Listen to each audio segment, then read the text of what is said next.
ராஜாக்களின் இரண்டாம் புஸ்தகம் 24ஆம் அதிகாரம். அவன் நாட்களிலே பாபிலோன் ராஜாவாகிய நேபுகாத் நேச்சார் வந்தான். யோயாக்கிம் 3 வருஷம் அவனை சேவித்து பின்பு அவனுக்கு விரோதமாக கலகம் பண்ணினான்.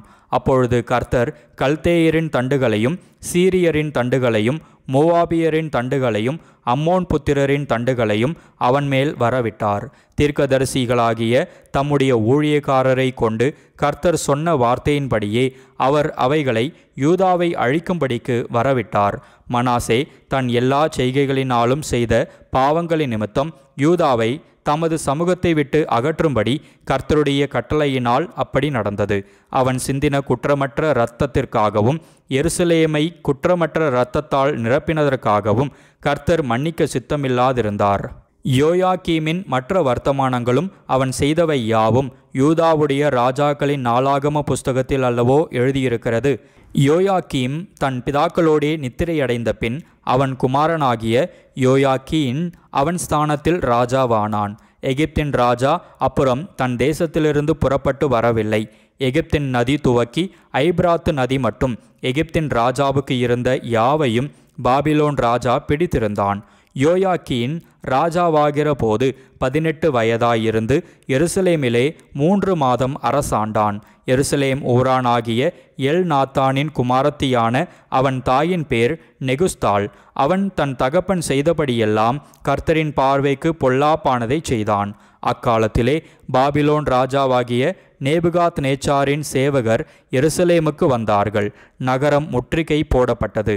பாபிலோன் ராஜாவாகிய நேபுகாத் நேச்சாருடைய சேவகர் நகரத்தை முற்றுகை போடுகையில் அவன் தானும் அதற்கு விரோதமாய் வந்தான். அப்பொழுது யூதாவின் ராஜாவாகிய யோயாக்கீனும் அவன் தாயும் அவன் ஊழியக்காரரும் அவன் பிரபுக்களும் பிரதானிகளும் பாபிலோன் ராஜாவினிடத்திற்கு புறப்பட்டு போனார்கள். அவனை பாபிலோன் ராஜா தன் ஆளுகையின் 8ஆம் வருஷத்திலே பிடித்து கொண்டான். அங்கே இருந்து கர்த்தருடைய ஆலயத்தின் சகல பொக்கிஷங்களையும் ராஜாவுடைய அரமனையின் பொக்கிஷங்களையும் எடுத்துக்கொண்டு இஸ்ரவேலின் ராஜாவாகிய சாலமோன் கர்த்தருடைய ஆலயத்தில் உண்டாக்கியிருந்த பொன் பனிமுட்டுகளையெல்லாம் கர்த்தர் சொல்லியிருந்தபடியே உடைத்து போட்டு எருசலேமியர் அனைவரும் சகல பிரபுக்களும் சகல பராக்கிரமசாலிகளும் ஆகிய 10,000 பேரையும் சகல தச்சரையும் கொல்லரையும் சிறைபிடித்து கொண்டு போனான். தேசத்தில் ஏழை ஜனங்களே அல்லாமல் வேறொருவரும் மீதியாயிருக்கவில்லை.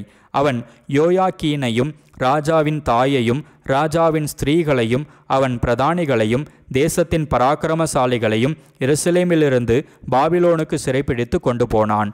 இப்படியே பாபிலோன் ராஜா பராக்கிரமசாலிகளான மனுஷராகிய 7,000 பேரையும் தச்சரும் கொல்லரும் ஆகிய 1000 பேரையும் யுத்தம் பண்ணத்தக்க பலசாலிகளையும் பாபிலோனுக்கு சிறைப்பிடித்து கொண்டு போனான். அவனுக்கு பதிலாக பாபிலோன் ராஜா அவன் சிறிய தகப்பனாகிய மத்தனியாவை ராஜாவாக வைத்து அவனுக்கு சிதேக்கியா என்று மறுபெயரிட்டான். சிதேக்கியா ராஜாவாகிற போது 21 வயதாயிருந்து 11 வருஷம் எருசலேமிலே அரசாண்டான். லிப்னா ஊரானாகிய எரேமியாவின் குமாரத்தியான அவன் தாயின் பேர் அமுத்தாள். யோயாக்கீம் செய்தபடியெல்லாம் அவனும் கர்த்தருடைய பார்வைக்கு பொல்லாப்பானதை செய்தான். எருசலேமையும் யூதாவையும் கர்த்தர் தம்முடைய சமூகத்தை விட்டு அகற்றி தீருமளவும் அவைகளின் மேலுள்ள அவருடைய கோபத்தினால் இப்படி நடந்ததும் அல்லாமல் சிதேக்கியா பாபிலோனிலே ராஜாவுக்கு விரோதமாக கலகமும் பண்ணினான். ராஜாக்களின் இரண்டாம் புஸ்தகம் 25ஆம் அதிகாரம்.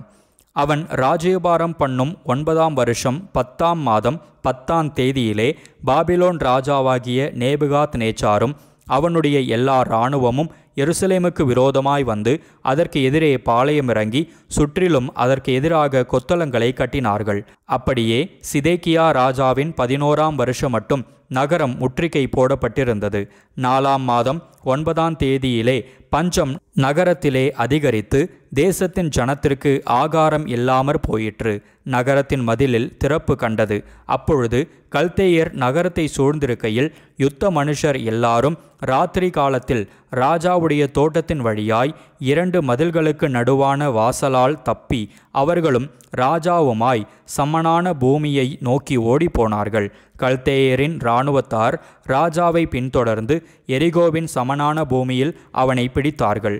அப்பொழுது அவனுடைய இராணுவம் எல்லாம் அவனை விட்டு சிதறி போயிற்று. அவர்கள் ராஜாவை பிடித்து அவனை ரிப்லாவில் இருக்கிற பாபிலோன் ராஜாவின் இடத்துக்கு கொண்டு போய் அவனை நியாயம் தீர்த்து சிதேக்கியாவின் குமாரரை அவன் கண்களுக்கு முன்பாக வெட்டி சிதேக்கியாவின் கண்களை குருடாக்கி அவனுக்கு 2 வெண்கல விலங்குகளை போட்டு அவனை பாபிலோனுக்கு கொண்டு போனார்கள். 5ஆம் மாதம் 7ஆம் தேதியிலே நேபுகாத் நேச்சார் என்னும் பாபிலோன் ராஜாவின் 19ஆம் வருஷத்திலே பாபிலோன் ராஜாவின் ஊழியக்காரனாகிய நெபுசராதான் என்னும் காவல் சேனாபதி எருசலேமுக்கு வந்து கர்த்தருடைய ஆலயத்தையும் ராஜாவின் அரமனையையும் எருசலேமின் சகல கட்டடங்களையும் பெரிய வீடுகள் எல்லாவற்றையும் அக்கினியால் சுட்டெரித்து விட்டான். காவல் சேனாபதியோடிருந்த கல்தேயரின் இராணுவத்தார் எல்லாரும் எருசலேமை சுற்றிலும் இருந்த அலங்கங்களை இடித்து போட்டார்கள். நகரத்தில் மீதியான மற்ற ஜனத்தையும் பாபிலோன் ராஜாவின் வசமாக ஓடி வந்து விட்டவர்களையும் மற்ற ஜனக்கூட்டத்தையும் காவல் சேனாபதியாகிய நெபுசராதான் சிறைகளாக கொண்டு போனான். தேசத்தில் ஏழையான சிலரை திராட்சை தோட்டக்காரராகவும் பயிரிடும் குடிகளாகவும் விட்டிருந்தான்.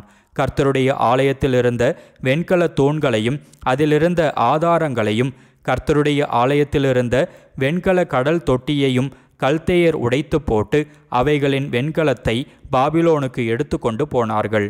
செப்பு சட்டிகளையும் சாம்பல் பாத்திரங்களையும் கத்திகளையும் தூப கலசங்களையும் ஆராதனை கடுத்த சகல வெண்கல பனிமுட்டுகளையும் எடுத்து கொண்டார்கள். சுத்த பொன்னும் சுத்த வெள்ளியுமான தூப கலசங்களையும் கலங்களையும் காவல் சேனாபதி எடுத்து கொண்டான். சாலமோன் கர்த்தருடைய ஆலயத்துக்காக பண்ணுவித்த 2 தூண்களும் ஒரு கடல் தொட்டியும் ஆதாரங்களுமாகிய அந்த சகல பனிமுட்டுகளுடைய வெண்கலத்திற்கும் நிறையில்லை. ஒரு தூணின் உயரம் 18 முழமாய் இருந்தது. அதன் மேல் அதற்கு 3 முழ உயரமான வெண்கல தலைப்பும் உண்டாயிருந்தது. குமிழிலே சுற்றிலும் செய்யப்பட்டிருந்த பின்னலும் மாதுளம்பழங்களும் எல்லாம் வெண்கலமாயிருந்தது. மற்ற தூணும் அதன் பின்னலும் அதைப்போல் இருந்தது. காவல் சேனாபதி பிரதான ஆசாரியனாகிய செராயாவையும் 2ஆம் ஆசாரியனாகிய செப்பனியாவையும் வாசல் காக்கும் 3 காவற்காரரையும் பிடித்தான். நகரத்திலே அவன் யுத்த மனுஷரின் விசாரிப்புக்காரனாகிய பிரதானி ஒருவனையும் ராஜாவின் மந்திரிகளிலே நகரத்தில் அகப்பட்ட 5 பேரையும் தேசத்தின் ஜனத்தை சேவகம் எழுதுகிற தலைவனான இராணுவ சம்பிரதியையும் தேச ஜனத்திலே நகரத்தில் அகப்பட்ட 60 பேரையும் பிடித்தான். அவர்களை காவல் சேனாபதியாகிய நெபுசராதான் பிடித்து ரிப்லாவில் இருக்கிற பாபிலோன் ராஜாவினிடத்துக்கு கொண்டு போனான். அவர்களை பாபிலோன் ராஜா ஆமாத் தேசத்தின் பட்டணமான ரிப்லாவிலே வெட்டி கொன்று போட்டான். இப்படியே யூதா ஜனங்கள் தங்கள் தேசத்திலிருந்து சிறையிருப்புக்கு கொண்டு போகப்பட்டார்கள். பாபிலோன் ராஜாவாகிய நேபுகாத் நேச்சார் யூதேயா தேசத்தில் மீதியாக வைத்த ஜனத்தின் மேல் சாப்பானின் குமாரனாகிய அகீகாமின் மகன் கெதலியாவை அதிகாரியாக வைத்தான். பாபிலோன் ராஜா கெதலியாவை அதிகாரியாக வைத்ததை சகல இராணுவ சேர்வைக்காரரும் அவர்களுடைய மனுஷரும் கேட்டபோது அவர்கள் மிஸ்பாவில் இருக்கிற கெதலியாவினிடத்தில் வந்தார்கள். அவர்கள் யாரெனில் நெத்தனியாவின் குமாரன் இஸ்மவேலும் கரேயாவின் குமாரன் யோகனானும் நெத்தோபாத்தியனாகிய தன்கூமேத்தின் குமாரன் செராயாவும் மாகாத்தியனான ஒருவனுடைய குமாரன் யசனியாவும் அவர்கள் மனுஷருமே. அப்பொழுது கெதலியா அவர்களுக்கும் அவர்கள் மனுஷருக்கும் ஆணையிட்டு, நீங்கள் கல்தேயரை சேவிக்க பயப்பட வேண்டாம், தேசத்திலிருந்து பாபிலோன் ராஜாவை சேவியுங்கள், அப்பொழுது உங்களுக்கு நன்மை உண்டாகும் என்றான். 7ஆம் மாதத்திலே ராஜ வம்சத்திலே பிறந்த எலிசாமாவின் குமாரனாகிய நெத்தனியாவின் குமாரன் இஸ்மவேல் 10 மனுஷரோடே கூட வந்து கெதலியாவையும் அவனோடே மிஸ்பாவிலிருந்த யூதரையும் கல்தேயரையும் வெட்டி கொன்று போட்டான். அப்பொழுது சிறியோரும் பெரியோருமாகிய ஜனங்கள் யாவரும் சேனாபதிகளும் கல்தேயருக்கு பயந்ததினாலே எழுந்து புறப்பட்டு எகிப்திற்கு போனார்கள்.